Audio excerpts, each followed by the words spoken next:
Hi, welcome to this video. I'm gonna guide you through how to isolate your voice during calls on iPhone. So you need to hit your friends up or your colleague needs to hit you up in order to activate voice isolation.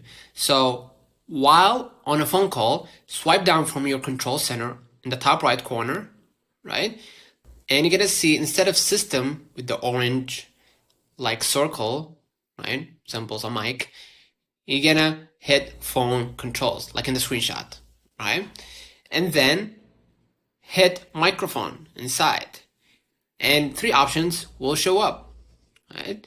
And one of the options will be voice isolation. So select voice isolation during a call with your friend or colleague, and then you're going to be able to reduce loud environment like a cafe if you're in a cafe or maybe you're in a busy street. So that will reduce that annoying sound in the background.